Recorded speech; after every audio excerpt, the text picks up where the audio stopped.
Box office దగ్గర Tollywood power star Pawan Kalyan నటించిన OG cinema excellent collections తో అన్ని చోట్ల మాస్ రచ్చ చేస్తూ దూసుకుపోతూ ఉండగా ఆల్మోస్ట్ ఇప్పటి వరకు సాధించిన కలెక్షన్స్ తో పవన్ కళ్యాణ్ కెరీర్ లో సినిమా ఫస్ట్ 250 కోట్ల గ్రాస్ మార్క్ ని అందుకొని సినిమాగా సంచలనం సృష్టించగా రెండో వారంలో దసరా సెలవుల అడ్వాంటేజ్ ఉండగా పోటీలు ఇతర సినిమాలు ఉన్నా కూడా మెజారిటీ థియేటర్స్ ని సినిమా హోల్డ్ చేయటం ఖాయంగా కనిపిస్తూ ఉండగా కలెక్షన్స్ పరంగా మరింతగా జోరు చూపెడుతూ బ్రేక్ ఈవెన్ మార్క్ వైపు పరుగులు పెడుతున్న సినిమా ఇప్పుడు బాక్సాఫీస్ దగ్గర ఈ ఇయర్ గాను టాలీవుడ్ తరపున ఆల్ టైమ్ హైయెస్ట్ కలెక్షన్స్ ని అందుకున్న సినిమాగా నిలవడానికి సిద్ధమవుతూ ఉండడం విశేషమని చెప్పాలి. ఈ సంవత్సరం వచ్చిన తెలుగు సినిమాల్లో సంక్రాంతికి ఆడియన్స్ ముందుకు వచ్చిన విక్టరీ వెంకటేష్ నటించిన సంక్రాంతికి వస్తున్న సినిమా ఊహకందిన కలెక్షన్స్ తో దుమ్ము లేపగా టోటల్ రన్ లో 275 కోట్లకు పైగా గ్రాస్ మార్క్ ను సొంతం చేసుకొని ఆల్మోస్ట్ 9 నెలలుగా ఈ ఇయర్ టాపర్ గా దూసుకుపోతుంది. ఇక ఓజీ మూవీ బాక్సాఫీస్ దగ్గర ఇప్పుడు వరకు సాధించిన కలెక్షన్స్ తో 250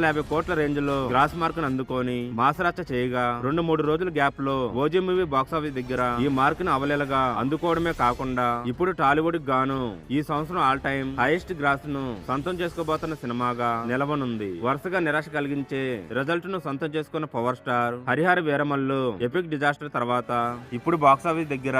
ఓజీ సినిమాతో సెన్సేషనల్ కంబ్యాక్ ను సొంతం చేసుకున్నాడు. ఇక 2025లో రీజనల్ మూవీస్ పరంగా సంక్రాంతికి వస్తున్న సినిమా ఈ ఇయర్ టాపర్ గా అలాగే కొనసాగే అవకాశం ఉంది. ఇక ఇయర్ ఎండ్ టైం కి ఓజీ అందుకునే సినిమాగా నిలుస్తుందో లేదో చూడాలి.